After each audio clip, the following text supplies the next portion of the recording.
This episode of the Gentleman Scofflaw podcast is brought to you by our supporters on Patreon. Go to patreon.com/gentscofflaw to help produce the show. You are listening to the Gentleman Scofflaw podcast. Listener beware. Rise and shine, the liquor store is open. I ain't got time for moping. I best be on my way. Well, I still got time to save my reputation. Time to go day drinking in this dirty little town.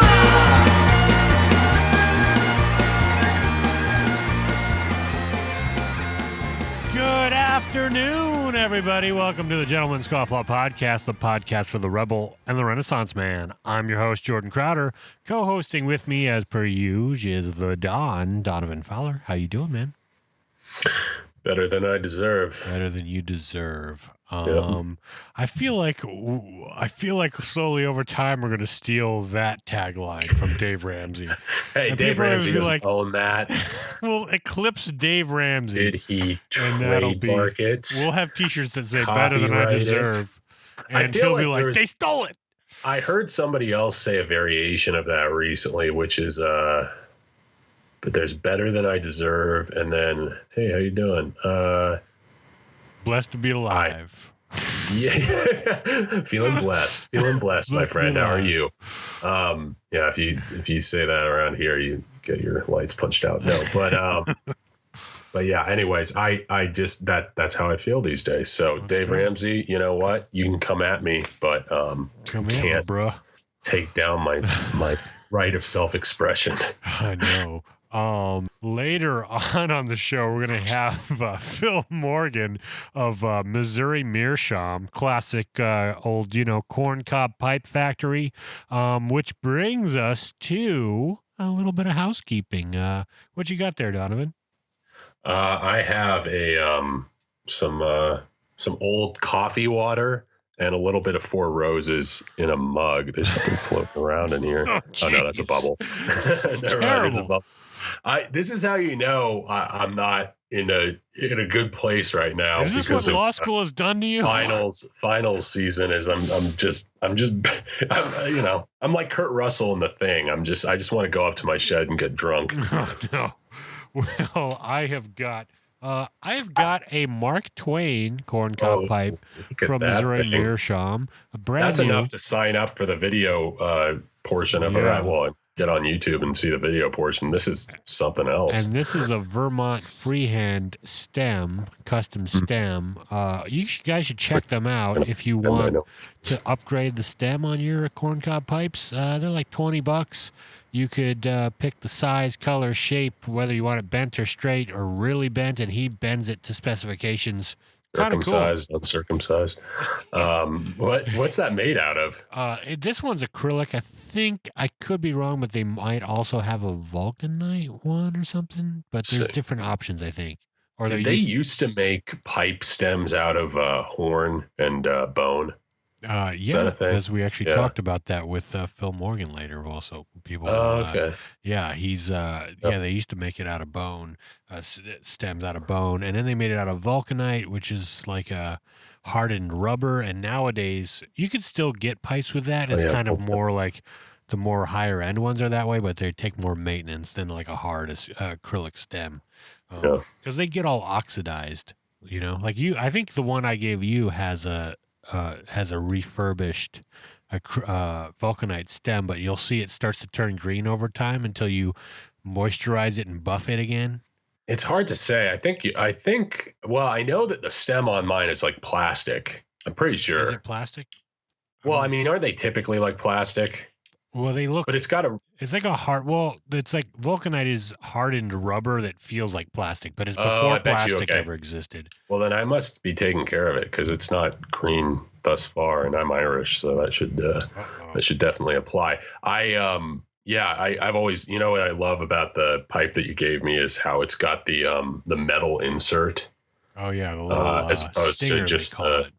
Yeah, it's great. I mean, it's almost such an intricate little mechanism that I have no idea how it works, but it works. And those, that's kind of a little piece of LA history. That's from John's Pipe Shop in Los Angeles, which hasn't existed for a long time. Is that the one in Beverly Hills that was around?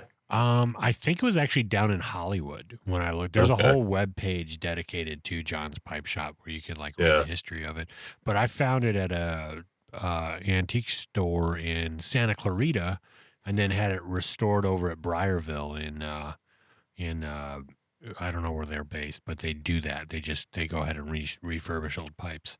We'll raise our glasses to the tinderbox and John's Pipe Shop. Those poor bastards. Those poor bastards. I'm trying to get mine lit. I actually, while you light that pipe, I came from the cigar lounge earlier today. That's the only place I can get anything done. And I was talking to a couple guys there, one of which had just spent 9 months out. He was an older fellow, but he had just spent 9 months out in California. And he was talking about a place that he thought was in Glendale. I'm not entirely sure if this is in Glendale, but he was talking about, like, it's called the Phoenicia or something. And apparently it's a restaurant run by a Lebanese guy, and it's very famous. Apparently a lot of people go there. Like, he was saying, like, it's a famous place where, like, a lot of Phoenicia. Let's see, where is it? Nope, that's in Seattle. Anyways, long story short, he was telling me all about this place, and apparently you can smoke there. Really? And it's just a thing. Like, it's an accepted thing. It's been that way for forever, and people just, you can smoke inside. And then he also mentioned our good Armenian friends over in Glendale. Oh, cool. Check it out then. Yeah, a lot of historic businesses and buildings can still do that. They're kind of grandfathered in, but like, kind of reminds me of the Nathan For You episode where he skirts the smoking ban, the indoor smoking ban in bars by he figures out that the only way you can have smoking indoors is if you're having a play. Like, if it's part of a play. Oh yeah, I remember he puts that. On like he makes it like he puts a little audience section in the bar so people can come and watch the play, and it's really just the normal bar goers, but he pays them as actors and everything. It's pretty. It's a good episode. It's great. That's pretty funny. He's got some good ones. Guy's a genius and possibly a sociopath, but possibly.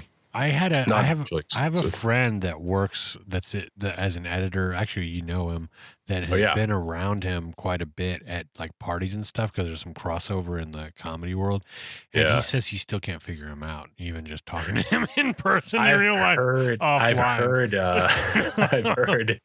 heard stories. I remember my roommate was once at a party that he attended. He had some insider baseball, which I will not mention here, but it had something to do with maybe why he got divorced. I don't know. We'll leave that to wild imaginations. For those of you who don't know who Nathan For You is, Nathan Fielder, look him up. He's got a hilarious show called Nathan For You, and it's almost like I would compare it to maybe something like kind of like the Ollie G show back in the day or something. But he is this person that goes and helps revive businesses or comes up with schemes to make their businesses more profitable. And usually they're very elaborate or not super helpful. But it's a fun show. And basically just like finds the most gullible. He was the one who came up with Dumb Starbucks, years ago. And then he had a movie that came out, which actually was like the finale of the series that was like super intricate. And I don't know, man. I mean, it's the sort of thing. It's like, there's a boldness and a genius there it is enigmatic. Yeah. Definitely enigmatic. I'm getting good with my words today. You are. It's all that law school. I'm coming straight off the studies. All right. Well, I found this little article this week it was about Johnny Rotten. Those of you who know Johnny Rotten, frontman of the Sex Pistols, also known as John Lydon. Kind of a character, but this week apparently he has been bitten on his penis After Yeah. rescuing a bunch of squirrels in his Venice home in Venice, Los Angeles. Rescuing squirrels. I didn't even read this article, so this is going to be fresh. Yeah, it says For the Sex me. Pistols rocker has been attacked by the small parasitic bugs, which have left itchy bites all over his body, including his nether regions. He said, "I looked down there this morning." I'm terrible at British accents. "At my willy, and there's effing flea bite on it. And there's another one, and another one inside my leg." Apparently endured these flea bites after befriending a bunch of squirrels at his Venice Beach home. He said he's taken to smothering himself in Vaseline just to ease the discomfort because he doesn't want to blame the poor squirrels. Listen, I like Johnny Rotten or John Liddell. He's an Irishman. He's also a little bit of. He's a little bit of a. Did I say Liddell? Yeah, Chuck Liddell. You're thinking Chuck Liddell. They both have so mohawks. Well. I'll just go with the former. But he's a bit of a rebel. But this is this has some issues. One, you don't befriend squirrels. It's just not done. No. Just simply isn't done, Definitely dear boy. And on top of that, I mean, because squirrels, I mean, they are like the if squirrels were larger, we'd be gone. I mean, just like they'd be terrifying beasts to go on a quest to defeat. It's true. On top of that, I know that there's some issue with bubonic plague sort of still coming around Los Angeles. So really? You better be careful. Yeah, it's been a thing for the last couple of years that the homelessness problem has brought bubonic plague back. That may just be a headline that I'm remembering, but I do know that Dr. Drew did talk about that at one point. That downtown, they found traces of bubonic plague. So I know Venice is a hike away from downtown, but you better make sure he gets treatment. There's definitely a lot of bums down in Venice. I feel like that's true. It is oh man. I mean, it's scary, dude. I remember my first big culture shock in California came maybe a year after I had moved there, and it was when I went and met an actor who was starring in my short film, and we met in Venice. And I remember it was I met him in a weed dispensary. Which, I mean, this was 2009, so it was fairly fresh in the whole green scrubs? Zeitgeist. He didn't work there. He just that was where he was going to be. And of course, I'm the, good Christian boy from Kansas showing up in my flannel shirt and jeans. And, they offered me some stuff and I was like, no, thanks. I'm fine.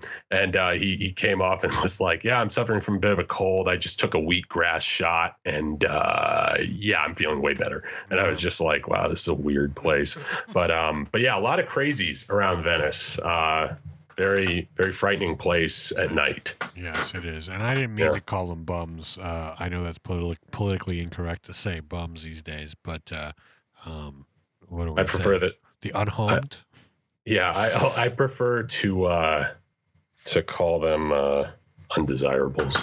No, Oh, I don't want to get us banned for that. No, I mean I sympathize with the homeless because I mean we're aren't we just one step away from that most of the time? Yeah, most of the entire population is one step away from that right now. All you have to do is lose a home. I know.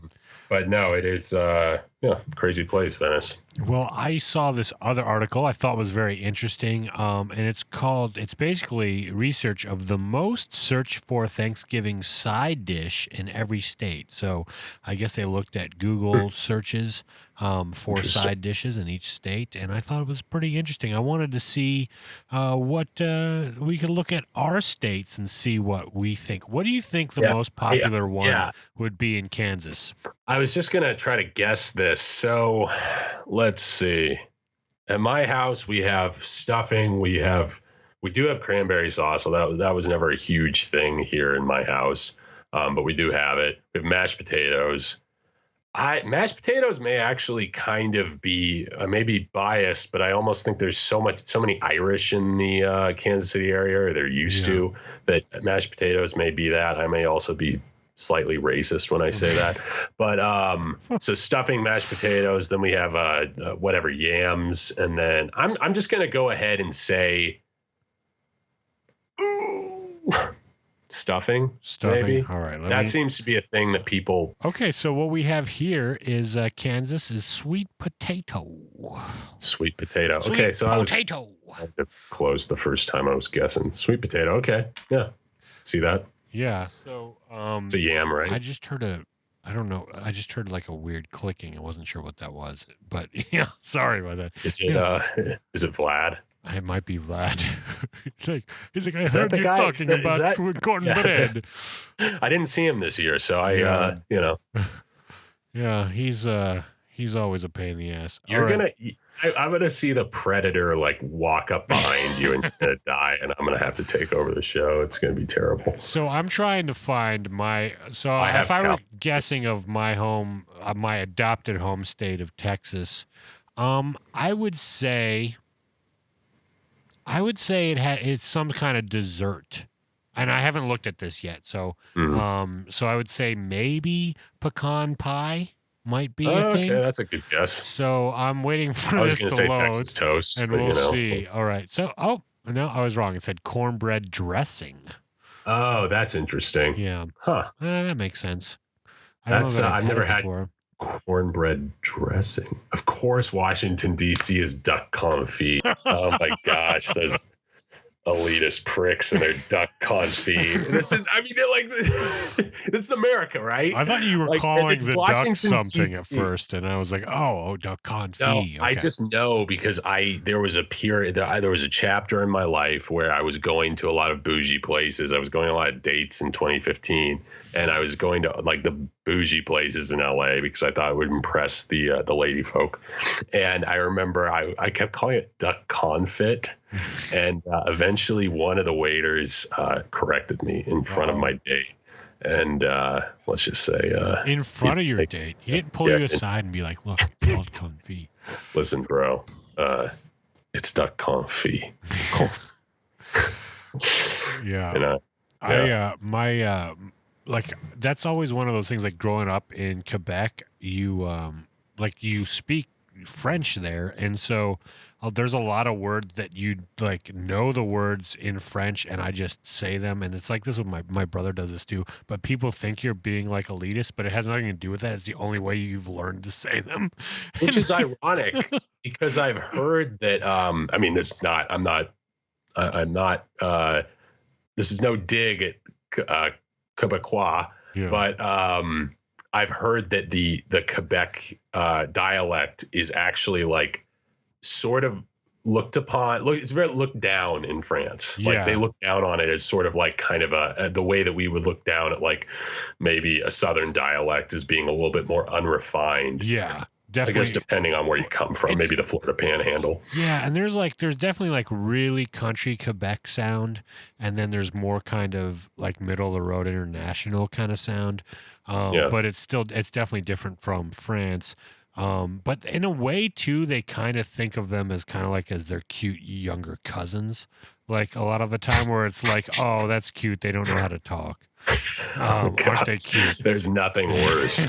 That's worse than them openly hating you. Like at least then you can like, punch them in the face. But then the Quebecers just hate the European French altogether. They're just not fans of them. Makes sense. Speaking of, Quebec, I want to say, I've probably mentioned this before, but Anthony Bourdain had, just because we're speaking of Thanksgiving side dishes and stuff, he had an awesome episode of whatever the more popular one was. It was maybe No Reservations or Parts Unknown, I think it was. But anyways, he had an awesome episode where he went to Canada, and I think it was Quebec, and they had the most delicious looking food I have ever seen in my life. I was like, if this could be like all you had to do to promote tourism in Quebec is just put that food on display. Yeah. It was amazingly, I mean, you'd probably die at 55, but it was damn good food. Like Montreal is really known for their food, and also it's not like getting good food at a restaurant is not as expensive as it is in the States, like going out to eat and stuff. It's more of part of the culture there, which is interesting. But yeah, so if you want to, go to a place, if you're a foodie and you want to eat a lot and not spend a ton of money, go to Montreal. Don't go to San Francisco or some That's cool. place like that. That's awesome. Well, out there, that free piece of advice to all of our listeners out there if you're looking for a place to vacation. Yeah, except don't go during COVID because you'll have to stay inside for 14 days before you can go anywhere. Plus, you run the risk of running into, that guy who runs the country who shall not be named. But and in California, the most searched for side is gravy. So that's interesting. I thought it would have been like some sort of kale salad or something. I have a theory that, and I'm not, obviously California is fine. There's some good cuisine out there, but let's say California has never really been known for like its cuisine.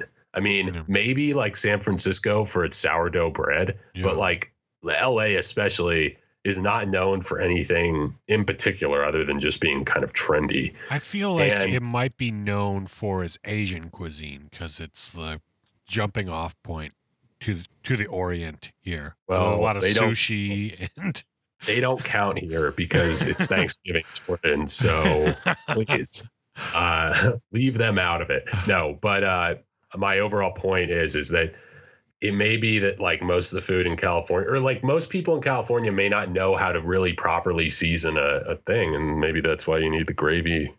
I've been to some very bland Thanksgiving dinners in California. And there's no salt on the table. That's like the biggest sin. Is like when you serve me bland food, and I'm like, "Where's the salt?" And they're like, "Oh, we don't want to increase people's sodium." It's like. That's funny. Yeah, I never grew up with salt on the table, but it is a funny thing that we're all about it here at the Fowler household. Yeah. I actually have a salt lamp right here, which is just lick it then. That's I know. I could just it just the light just came out of it. But yeah, I could totally just grind this over my food if I was ever in an emergency. That's the whole reason.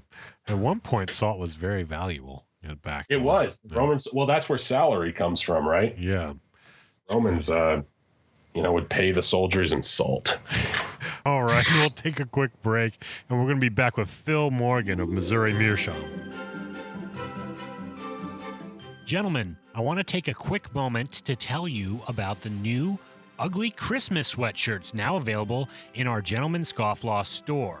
Our classic Scofflaw logo of the mustachioed skull smoking a pipe has now been reimagined into a knit pattern graphic, available on 3 different colors, red, green, or navy, on both sweatshirts and t-shirts. Now, this design is a modern take on the classic ugly Christmas sweater, perfect for those who maybe enjoy the holidays with a little too much eggnog, maybe a little too much burley in their pipe tobacco blend. So go ahead and show off your Scofflaw pride with a little festive flair this season, but do it now, because this Black Friday through Cyber Monday, you can get them for 20% off with the coupon code listed right there in the show notes. Go to gentlemanscofflaw.com and click the shop page to ensure that you get yours in time for all your Christmas festivities.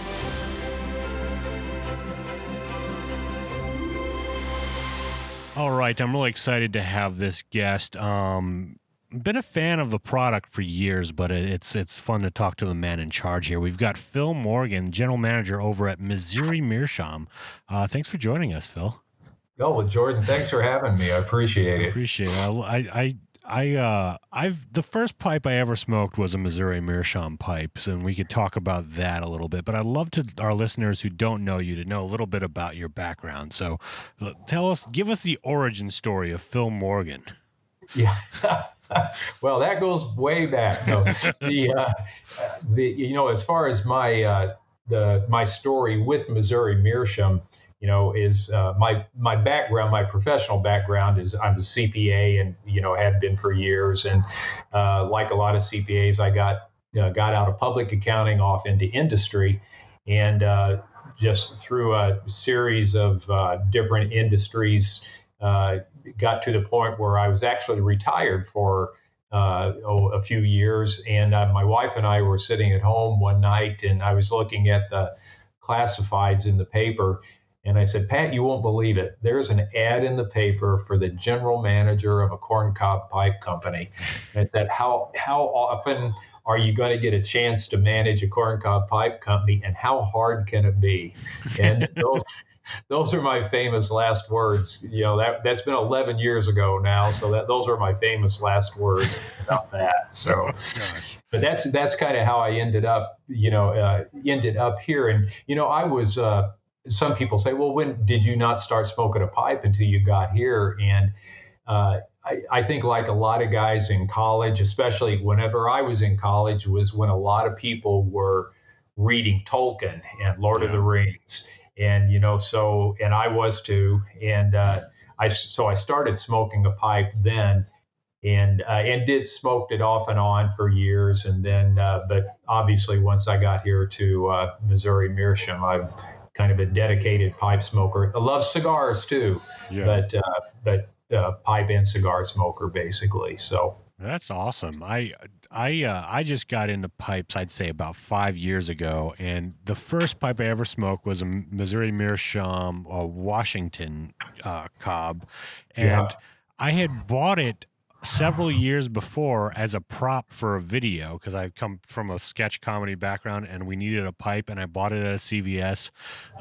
just grabbed what they had there and never thought about it. And then had a friend that smoked a pipe, and I was like, I wonder where that thing is. And I pulled it out of the prop box, and I watched an Aristocob video on how to get started, and that started my whole journey. Oh. And how long ago was that, Jordan? That was that would have been November 2015, so 5 years ago this month. This is crazy.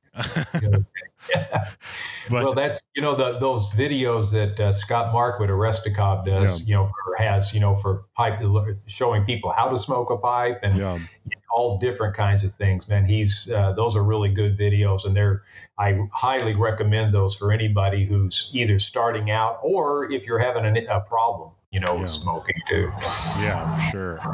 So I'd love to talk a little bit about. So you've kind of been more into corn cob pipes the last 11 years or so, but the company has been around forever, and I'd love to know, like, how did the company get started? Where does this idea of like smoking something made out of corn, where did that come from? Like, it seems like it's so strange, but it's awesome at the same time.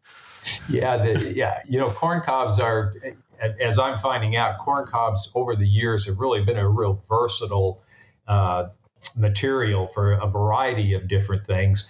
And corn cob pipes is probably one of the most well-known ones. But, whenever people ask, well, who made the first corn cob pipe? And if you think about it, it probably was the Native Americans, because you think about the two plants that are involved: tobacco, which is mainly a North American Caribbean plant, and then corn itself, which was really developed and hybridized by the Native Americans in Central America, primarily in Mexico and with the Mayans and different cultures there.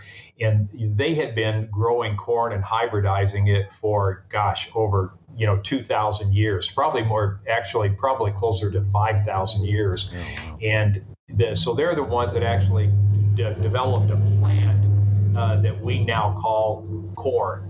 And it was developed from a small grass plant. But so the first ones, it just makes sense because of the Native Americans had tobacco. They also had corn. They would have called it maize. But it just makes sense that they were probably the first ones to use a corn cob as a pipe.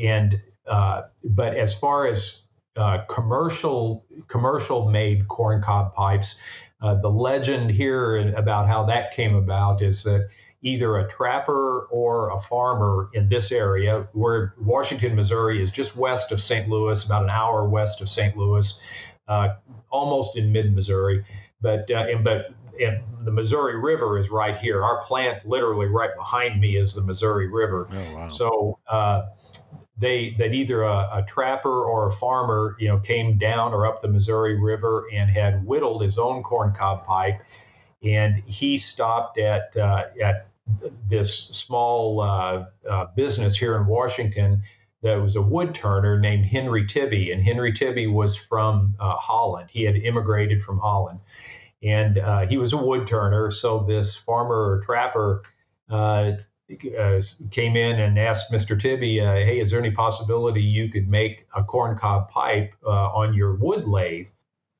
And so he tried it, and he did. It was successful. He made a few extra to sell, and that was in 1869. And within, 4 to 5 years, that's all he was doing, was making corncob pipes. Wow. And so that's really the origin of it, and really the way that they got so well known relatively early. You would think that, well, maybe that's something that would just be a regional product for a while, and then 10 or 15 years, maybe it would be national or whatever. Well, they had started their marketing all really worldwide, even into Europe, even in the 1880s. So it was a product that, it began, right here, right in Washington, Missouri, but it was very quickly what had spread across the United States and, over into Europe. But that's what its humble beginnings were, is, just a farmer or a trapper got the idea, made his own pipe, and came by and said, "Hey, you think you can make these on your lathe?" So that's how it all started. That's crazy. It's so funny because it seems like it almost started out as a novelty, and now it's such a preference for people that are into pipes. It's I'd love to talk about what are the properties of corn that or just corncob pipes that make them something so desirable to smoke. Yeah, and that's there's several people as far as what makes them so desirable. People tell us, well, they think that they tend to smoke cooler than a briar pipe. I'm not so sure that I buy into that necessarily, because once you smoke a pipe, that it depends on how you smoke a pipe, whether it smokes cool or not. It depends on, are you taking your time and sipping it so that it stays cool, or are you really puffing away like I end up doing a lot, because if I'm smoking when I'm doing something, I'm pretty intent on it. Yeah. But some people say that it smokes cooler. Some people say that it has a sweet characteristic to it. Now, that's another one. I'm not so sure I buy into that, only because I think it may be a little more psychological, because when they're thinking of corn, they're thinking of sweet corn, which this is not. This is a field grade corn. Food grade, but it's field grade. Yeah. So those two things, some people buy into those two. But the other thing that is unmistakable is first of all, they are a great smoking pipe, and they are inexpensive. If you're just kind of like bought the prop one time, and then started smoking a corncob pipe. Well, I guarantee you that was inexpensive when you bought it. Yeah. And they still are relative to to a briar pipe or to a true meerschaum pipe. So I think those are the characteristics, and I think you almost can't also ignore the idea that it's such a heritage product. I mean, it's a unique American product, that it's uniquely Missouri, it's uniquely American, and just the fact that it had such a humble beginning back in 1869, and our company is still going. I mean, we're 151 years old this year. We celebrated our 150th anniversary last year. I think a lot of people just like the idea of this true American heritage product too. And one other thing about the smoking characteristics that I do believe on this one, or do buy in on this one, is that people don't think they ghost. If you're smoking an aromatic pipe or an aromatic tobacco or an English tobacco, they don't think that the corncob pipe ghosts as much as like a briar pipe does. So, but again, I also think that depends a lot on the individual too. Yeah, I've felt that too with it, because I having gotten into pipes over the last few years, and when I go back to cobs are always in my rotation. They always I always notice that, like, oh, I don't really I can't sense what I had in this pipe blast. And with my briars, you definitely know, okay, I smoked some vanilla or something in there. The only one is I've got one that I only smoke one type of cherry tobacco in, and that one always still smells like cherry even if I pick it up, but that's it. Yeah, I tend to agree with you on that one. I have so many, I don't know, I have so many pipes laying around on my desk here and behind me and all that I have kind of an unlimited supply, but I do have one pipe that's sitting over there just for cherry blends, because I agree with you. Once you smoke cherry in a pipe, I mean, that you better designate that your cherry tobacco pipe. Yeah, it's never going away. And it's great on its own as that pipe, but if you're trying to put other stuff in it and it doesn't blend very well, it can ruin the experience. Yeah. Well, yeah. Well, go ahead. No, I was going to say, you've got people, they either really love cherry blends or they really don't like cherry blends. Yeah. Or I guess there are some people in the middle like me that maybe once a year I'll smoke a cherry blend. Yeah. So, I feel like for me it's a good summer blend. I don't know why I like it in the summer, but fruit maybe summer. I don't know. There's some sort of connection there for me. But it's great. Like, I love that you touched on the fact that it is uniquely American. I mean, obviously we talked about the Native Americans and their kind of their journey with corn. Like that corn, I never thought about this, but corn is totally a new world thing. It's not something that came from Europe. They didn't have anything like that there. I could be wrong, but from what I've seen, it's like that's a new American thing. Oh, it is. I mean, that is really, and if you really, my wife kids me about this. I bought a book it's called The History of Corn in the Midwest. And I'd sit up at night and read that, and she would make fun of me because she said, my God, how much more boring a book could you read? But, it's actually fascinating if you ever get a chance to read, just about the history of corn, how it was developed, and the role it played in the development of the Midwest, especially the Midwest part of the United States. It really is fascinating, but it really is, it truly is a uniquely American. And when I say American, I don't mean United States necessarily. I mean, the Americas, I guess. It developed by the Mayans in particular, from, like I said, a small plant called teosinte, and they it became an extremely important. That was the only reason that they could exist as long as they did, is because of the corn that they developed. And but the role corn still plays in the economy of the United States is really not understood, and is really fascinating when you read about it. Yeah, for sure. And I feel like it's in everything. If you look at every product, there's some sort of corn thing involved in it, but I don't know. Yeah, they even make candy calling looks like corn, candy corn. Yeah, that's true. I don't think there's any corn in that, though. That's probably the only thing that doesn't have corn in it is candy corn. Well, now it may have corn syrup in it. That's true, yeah. That's true. Well, I'd love to, so when people think of a corncob pipe, like, the image that comes to their mind is like, a little cylinder with a wood shank that comes out, and usually it's in a snowman or a sailor is what they're thinking of. But they've changed so much over the years. You've got, I don't know how many different styles now, but I'd love to talk about how that's evolved over time. We have, you're right. When somebody who's not really familiar with pipe smoking, and in particular with corncob pipes, they'll think of it as a novelty. They either think of it as a novelty or as something to smoke marijuana in, and that's about what they think of the corncob pipe.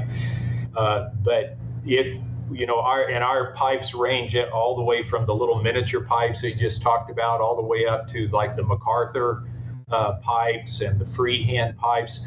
And we make about right now we make about 30 different versions, of a corncob pipe, and that goes everywhere from like I said, the little miniature up to the big Macarthur pipes. And like the one that I'm smoking right now is called an apple Diplomat. It has an apple-shaped bowl on it. That's a popular pipe, but we try to have a variety of bowl shapes, have both straight and bent versions of them, and try to have something for everybody basically. And a lot of every once in a while we'll try to come out with something new, but often all we have to do is go back and look in our catalogs, from like the early 1900s and say, hey, there's a pipe that we haven't made in 50 years. Why don't we try that one again? So we have and it's amazing the variety of pipes that the company was making. Even in the late 1800s and early 1900s, we have in our museum, and I invite anybody, if you're near Washington, Missouri, come by, and we have a small museum that's kind of interesting to see. But we had our in the World's Fair in St. Louis in 1904, we had a booth, and we have the two big panels of pipes that were in the booth in the 1904 World's Fair, and we won the blue ribbon for corncob pipes too. Oh, wow. But even on those panels, it's really interesting to see the variety of corncob pipes that were made even back then, and some. Keeping in mind that back then every pipe was made by hand on a lathe, so they got really creative with the corncob pipes back then, and not just in the bowl, but in the shank on the pipe. They would even make the shank itself. We don't make it out of corncob anymore, but even the shank on the pipes back then, some of them were made out of corncob, and that's really difficult to do. Wow. And the mouthpiece, they back then. There's a company just up the hill from us that in the really old pictures of it, it's called the Bone Products Company. And they made buttons from either hog or cattle bones, but they also made the mouthpieces for our pipes from bone. Oh, wow. So it's really interesting to see, how they, what they made the pipes from way back when, and the variety of shapes that they have. And we still have, as I said, about 30 different shapes or varieties of pipes that we make. Wow, that's insane. Like I wouldn't have thought have thought like that early on that there would have been such variety, that it would have been maybe like a one size fits all kind of thing. But it's really cool. Yeah, and some of them, and they apparently really did smoke them, because I've seen some of the pictures. But some of the pipes they made, the bowls were fairly large, but the shank on it literally was like 2 feet long. The only reason I can see that they would have done that is because to make it smoke cooler. The longer the shank is, the smoke cools as it goes through it. But they really, I think they had a lot more time back then to sit around and smoke the pipes too. So. Yeah, if you're gonna smoke that, you're definitely not working on anything. You're sitting down in some sort of recliner or something and taking your time. That's for sure. Yeah, that's crazy. Well, so there's all these different shapes. One of the famous ones I always remember thinking of, even as a kid, was the General Macarthur pipe, which was like a huge pipe, and I've got one of the newer ones that you guys make here, but I'd love to know the story behind that. Like, how did that come about? Because that is such an iconic look, is those aviators with that big cob in his mouth, looking so intimidating.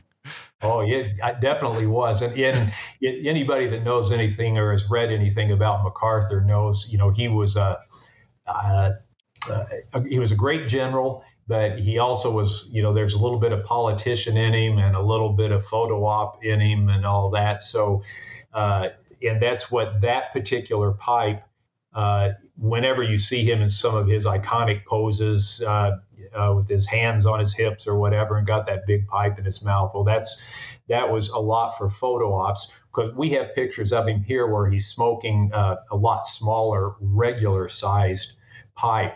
But the way that one came about, first of all, the way Macarthur started smoking a pipe is General Pershing from World War I was the one who smoked our pipes, but he's the one that actually turned Macarthur on to pipe smoking, and in particular corncob pipes. And Macarthur wanted something that gave him kind of a unique look, or gave him that iconic look that you see most pictures of him. And FDR had already taken the long cigarette holder, so he already had that one. So Macarthur, who was a pipe smoker, he took one of our pipes that we had made since the 1880s. It was called the Grandpa, and it had that big, tall bowl like the Macarthur, like you have, Jordan. Yeah. It has that big, tall bowl, but it was instead of having a straight shank on it, it was a bent shank, and that was called a Grandpa.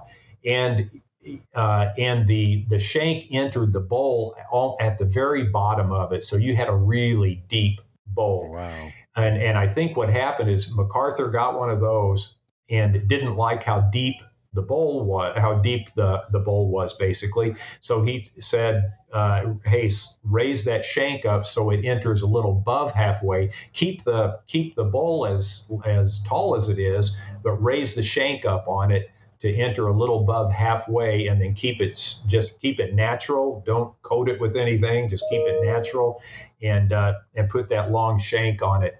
And that's how that came about. And one of his aides, either a captain or a major who was one of his aides, was from a small town not too far from Washington. So whenever his aide would come back to this area, he would have him come by here and get his corncob pipes. So. Wow. This was a custom deal for him. That's pretty cool. Oh, definitely. Yeah, it definitely was. And we're proud, to continue that today. And it's amazing. I mean, you know how big those pipes are. Yeah. I rarely smoke one of them, I will admit, just because they are so big. Yeah. But we still sell an awful lot of those. And what's kind of interesting to me anyway is that we sell a lot of those into Japan. Oh, wow. And when you think about it, though, you think, oh gosh, that doesn't really make a whole lot of sense. But when you know the history of World War II and the end of the World War II, that Macarthur stayed in Japan and helped rebuild.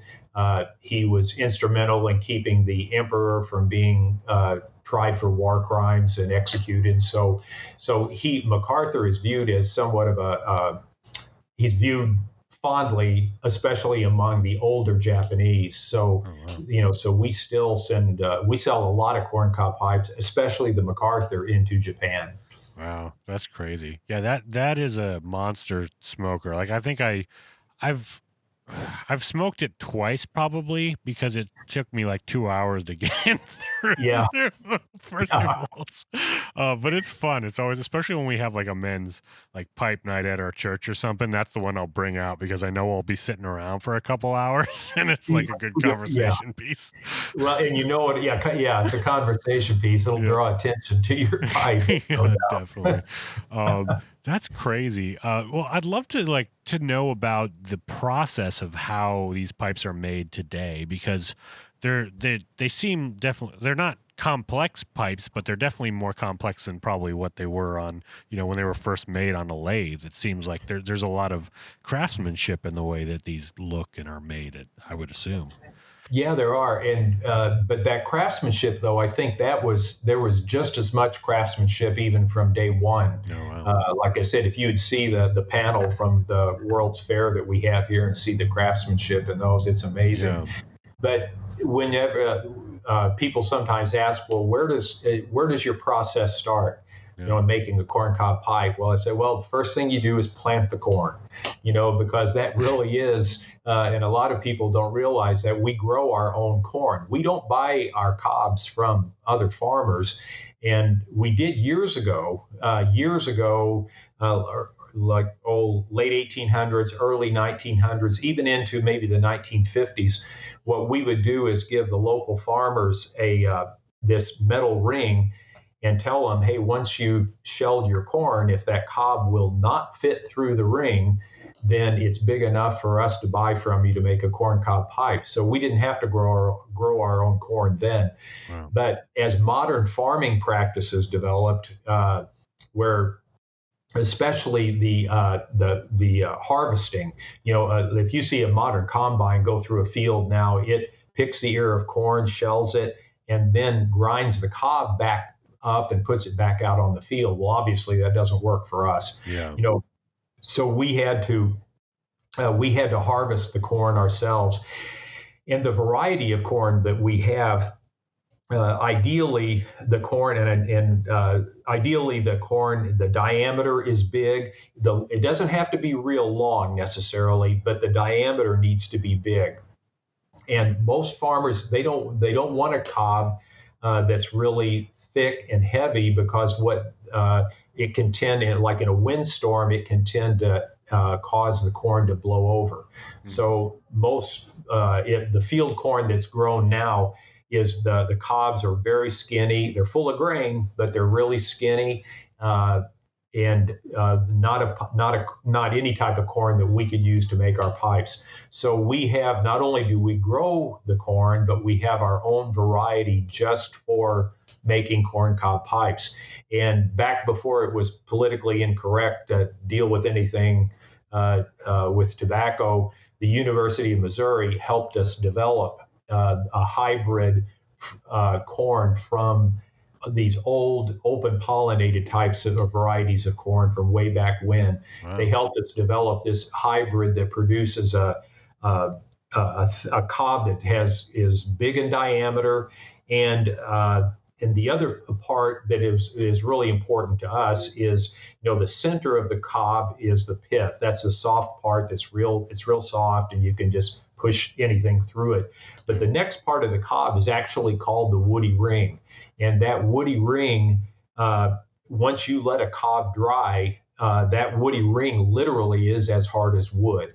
Wow. And on our cobs, that woody ring portion is really thick. And again, a regular farmer wouldn't want that, because it's a heavy cob. It'll have a tendency to pull the plant over.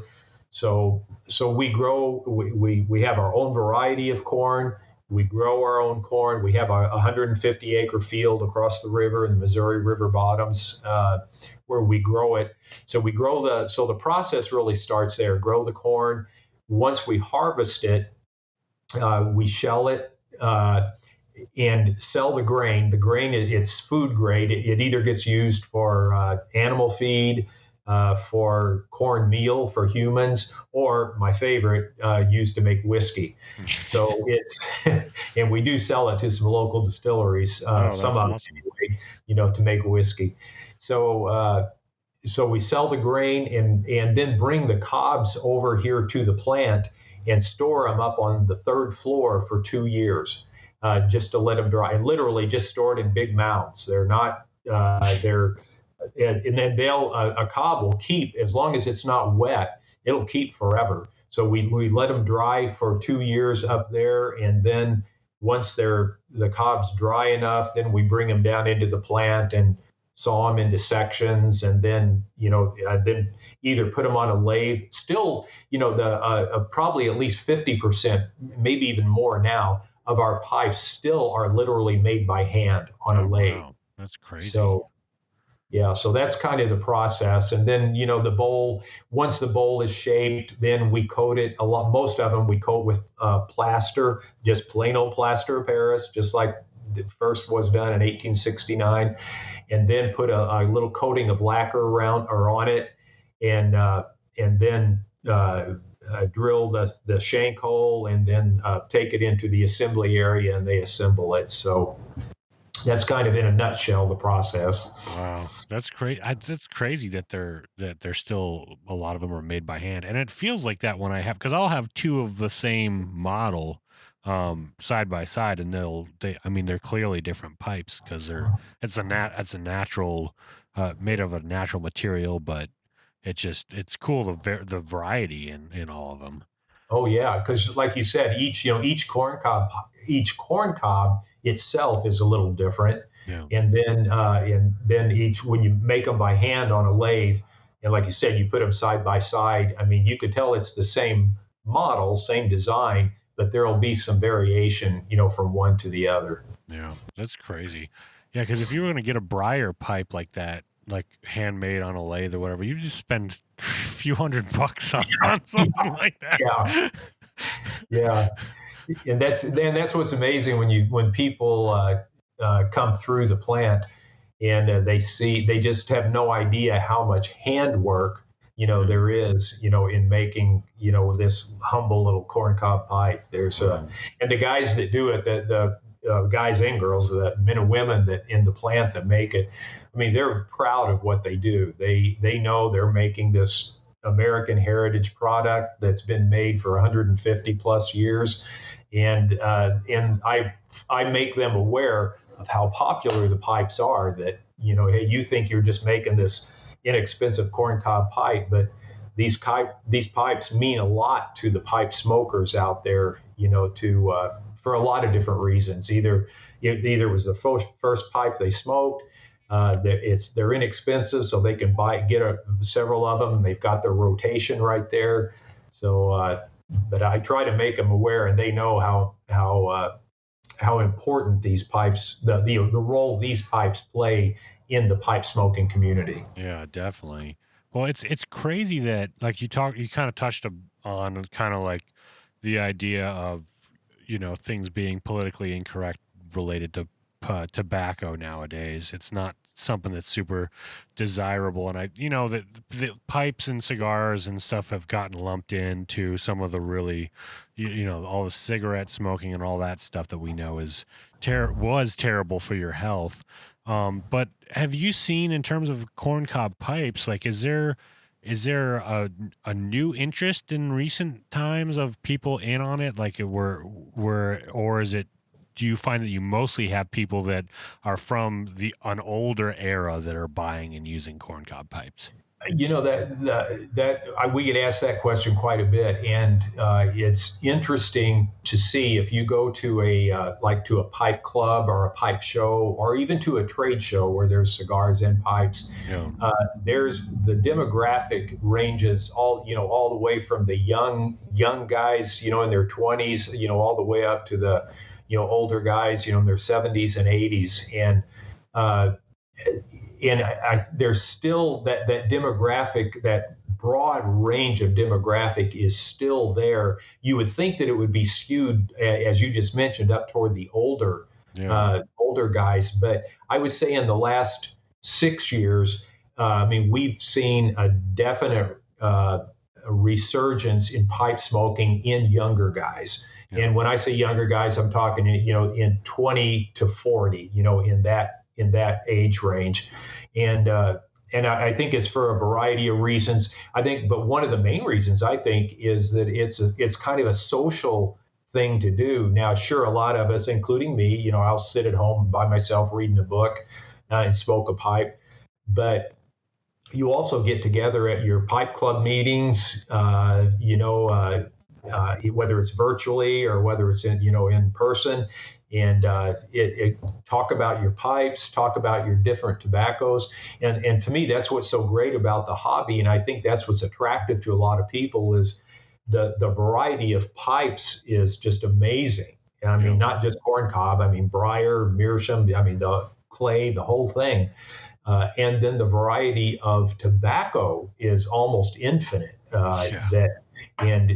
Sitting around trying a new tobacco, and hey, you want to tell your friend about it and give them some, exchange some. So I think a lot of the attractiveness of pipe smoking to the younger crowd, especially, is the social aspect of it. Yeah. But what's great about it is there's not only the social aspect. It also, it's also a great hobby just to do by yourself, whether you're walking through the woods, smoking a pipe, or sitting at home reading a book, smoking a pipe, or whatever. Yeah. So that's awesome. Yeah. It's crazy. Like I'll go to the LA Pipe Club, and just the variety of pipes and stuff, and a lot of people have corn cobs there too, but it's just like people passing it around. Oh, I've never seen this pipe. Who made that? Where did you get that one? And then, just the center of the table, just tons of jars and bags of different tobacco that anyone could go in and like sample different things. And it's crazy. Some of it that'll never be made again or really hard to get. And it's like, yeah, you better believe, and that's what's and that's a good point, Jordan, that about the pipe gatherings or whatever. Somebody will have a unique tobacco that maybe isn't made anymore, but they're willing to share it. They're not necessarily, although I'm sure there are some people keeping some back for themselves. But they'll bring some out and say, hey, here's like for instance McClellan tobacco that unfortunately closed its doors a few years ago. They've got some absolutely fantastic pipe tobacco that it's never going to be made again. Somebody may try to make it again, but it won't be the same. No, definitely not. Yeah, that's one of the cans I leave at home. Is I have one can left of Frog Morton's cellar that I won't bring to the club because everyone will take it, and then I'll never. I've been, slowly working my way down that, and once it's gone, it's gone. And that'll be a sad day too. Yeah, I know. I'm not looking forward to that day. McClellan has they made some. Or blended some pipe tobacco for Eric Nording. It was some aromatic. One was called Labrador. It was they named it after hunting dogs primarily, like Labrador Retriever, Setter, and all that. And the Labrador Retriever or the Hunter blend was one of my favorite aromatics. And I've got just a few tins of that left. But once that's gone, that's gone. I have not found anything. I found things close to it, but nothing that's as good as that. So yeah, that's the same thing with me. I found and there was one of my favorite aromatics they made was their holiday spirit they made every year, and now I can't. And that was like one of the first aromatics that I felt like that I first had that tasted really good, and I was like, then I started using that as kind of my tree to branch off of. Like, what else is similar to this for aromatics? But I wonder if anybody, if there's any way to, if they'll sell the rights to their recipes or something. I know it won't be the same, but it'd be a shame to just have it go away forever and not have any sort of way to get a hold of it. But and if, I don't know if you've ever met Mike and Mary McNeil. No, they're the ones that owned McClellan and operated it and did all the blending. But since they are in Kansas City, Missouri, and so they're just across the state from us. So I've been over there, not to their plant, but to over in that area quite a bit. And Mike and Mary had no intention of selling their recipes. Oh, wow. And I think it's just for the reason you stated, that if somebody bought it, it may be similar, but it just won't be the same. Yeah. And I think Mike and Mary both knew that their people like their pipe tobacco so well that they just didn't want to take that or have anything with that had their name on it, or even a blend called similar to or the same name. They just didn't want anything out there that wasn't going to measure up to what they made. Yeah, I can understand that. And I don't think that was arrogance on their part. I think that was just pride in their product. Yeah, no, I get that for sure. Yeah, I mean, just coming from a creative background myself and working as a writer and screenwriting and stuff, it's just giving your script to somebody else to make. It's just it's not going to be the same vision, the same thing. It's don't put my name on it. It's not if it's not going to be the same thing out there. I understand that. And it is an art form, even though it's a consumable. It's still an art form, like any form of distilling or brewing or cooking or whatever it is. Oh yeah. Whenever you talk to the blenders, especially Greg Pease, who's from out, I don't know if you know Greg Pease, he's from out in California. GLPs is what his blends are marketed. Oh yeah, I've seen that stuff before. Yeah, well, Greg's a great guy. You talk about a Renaissance man. Yeah. Greg is definitely a Renaissance man. But whenever you hear him talk about how he puts the blends together, I mean, it's not. He measures them almost to the microgram, of what he puts in each blend. So they're just super proud of what they put together, and they really put a lot of thought. Yeah, a lot of them do. Some of them, some people, I think you could literally just, hey, a handful of this, handful of that, throw it together, and and it'll be smokable. But some of those guys, boy, they're really proud of what they do, and it's great for us. Yeah, definitely. That's awesome. Well, I want to wrap it up with what's your favorite Missouri Meerschaum pipe, and what favorite blend do you like to pair it with? That's almost an unfair question. I know. I'm not trying to duck the question, but I don't know that I could really say I have a favorite pipe. Yeah. I have a favorite. I'll tell you one that I smoke a lot, and it's similar to the Washington that you started out with. Yeah. And it's called the Legend. It's the same. Everything is the same about it except the color of it, basically. Yeah. And it's one of our basic pipes. I think it retails maybe for $7 to $8, but that's a pipe that I'll grab a lot to smoke because the bowl size is medium at best. It's not big, it's medium, and whenever you just you don't have a long time to sit and smoke, and it smokes great. It's forgiving. So that one, I think probably the Legend is one of my favorites, only because it lends itself to the way I smoke a pipe. The Apple Diplomat that I'm smoking now, that's just as far as feeling good in the hand. That shape, that apple shape, just feels really good, in the hand. And then the other one is the Country Gentleman. That one, that barrel shape of the Country Gentleman and just the deep bowl on it, that's a really great pipe too. But there's probably if I could say the only one, and I'm not saying I don't like them, but I just don't smoke them very much, is the Macarthur, just because of the size. Yeah. The Freehand is a great looking pipe, but it's also very deep, deep pipe. So don't smoke that one, very often. But anyhow, those, like I said, I couldn't say that I really have an absolute favorite. It just depends on what you're smoking at the time and how long you have to smoke. Of course, yeah, that's the big thing about pipe smoking. And if you tell somebody who hasn't done it before, they don't understand that. They're just like, pick a favorite. Like, what's the deal? Well, Phil, if people want to find you in Missouri Meerschaum, where can they go? They tell you what, our website is corncobpipe.com, and so they can go to the website. They can see, they'll at least see whether they buy from us or not. I mean, we sell to tobacco shops across the world. So if people want to see what we have to offer, go to corncobpipe.com, and you'll see what we have, and it has contact information there. And we love to talk to people about our pipes. So if anybody, has a question about a pipe, or especially if they're a new pipe smoker and say, hey, I'd like to get into it, what should I get?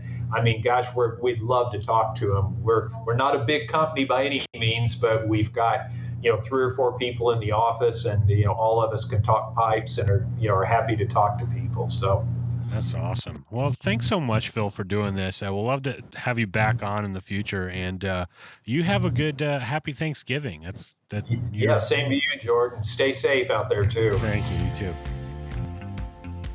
Hello, gentlemen Scofflaws. Thanks so much for being a loyal listener of the show, and your feedback and support is really what keeps us going and means a lot to us, so sincerely, thank you again. Now, if you're a fan of the show and you want to take your support to the next level, why not support the show on Patreon? We offer all sorts of extras on there, like outtakes, extended interviews, a bonus movie podcast, and behind-the-scenes content. Better yet, we have options that start as little as $1 a month. You pay more for that at a parking meter to go in and grab a cup of coffee at Starbucks. See what I did there? If you're interested in helping support the show, please check out patreon.com/gentscofflaw or click the support link on the website. Again, that's patreon.com/gentscofflaw. We look forward to having you as part of our team. All right, great talking to Phil. Big fan of Missouri Meerschaum. I got maybe a little too many Missouri Meerschaums in my collection. It's funny. It's a great starter pipe. At a few years ago, actually the same spot where I got your pipe from John's Pipe Shop, I got a pipe stand that had 6 slots in it, and this was back when I only had 2 pipes when I first got started my first year. I remember telling my wife, I'm like, I don't know if I'm ever gonna fill all these slots. Like, who needs, like, I don't think I'll need that many pipes. And sure enough, I started getting more, and most of them were Missouri Meerschaums. Hey man, it's got, I feel like the Missouri Meerschaum is such a cool pipe because it's so distinct and obviously different, but it's got many variations, like your Macarthur corn cob that's just like so different. I should have brought that one out for today. That would have made more sense, I guess. But that, well, you know, I mean, that actually, Twain's pretty big. That freaking that stem is pretty awesome. But that Macarthur one is definitely a statement. I actually saw a guy at the cigar lounge the other day who had a church warden's pipe. It's like kind of like a church warden in a way. Well, I want to say the church warden. Maybe I'm thinking of the church warden's like the Hobbit pipe, right? Like where it's like really long and cool stem. Yeah. But it's pipes are, you know, it's a dangerous business. You know, you start to collect just a couple, and then you have a whole wall full. It's like Pokemon; you got to have them all. I don't know Pokemon, and I probably just screwed up the. No, that's actually no. You were so close. You were so close. It was, and I can't believe I know this, but it's only because I was in 4th grade at the time. It was, you've got to catch them all. Oh, you got to catch them. Jeez, Jordan, you're close enough. Killing our Generation Z audience here. I'm killing them. You got any plans for Thanksgiving or? Man, I am taking the day. Well, I'll take half the day off because I still have to make up for some time studying, and then you know what? I'm gonna watch some movies. Yeah. I've been randomly going down the Star Wars rabbit hole lately. Watching criticisms of the new ones, and it's made me want to really revisit the old ones, even the prequels. And I think I'm going to enjoy just sort of like turning off my brain and just kind of diving back into that nostalgia. So that's pretty much. And then maybe we'll have a fire and smoke a pipe and have some bourbon. That'll be good times. Good times. Mm-hmm. Well, what about you? Well, we're just gonna, Lacey and I we're going to have a few friends over, and then Thanksgiving. Yeah. And then we like most people are kind of staying home out here. So we're just going to be by ourselves. I like how you put that, which is like Governor Newsom has declared a shoot on sight order for anybody leaving their home. Yeah. So we're all gonna, we're just choosing. That rap I heard earlier was the Gestapo. You know what I yeah, exactly. Gosh. You know what I heard? Actually, two small stories really fast. Yeah. First, speaking of the Gestapo, I was talking to a guy at the cigar lounge. That's my new, that's going to be my new offshoot podcast. It's like, I was at the cigar lounge, but I was talking to a guy at the cigar lounge, and I noticed there was a bunch of old timers who gathered around the bar on Thursday. I was working on my paper. They all gathered, and they were having a great time talking about stuff. And it was great. It was just like good to see people having a good time. I left. I saw one of them today, and he said, "Oh yeah, after you left, there was a girl who came in, and she was dressed like a pizza or sandwich delivery person, but she didn't deliver anything. She walked around with an iPad and was like making notations, and then walked out." Oh, jeez. He said that he got the sense that she was probably sent by the authorities, and he got out of there. Anyways, what do you know? the owner has to come over, break it all up, cordon off the bar with caution tape and everything to keep people away.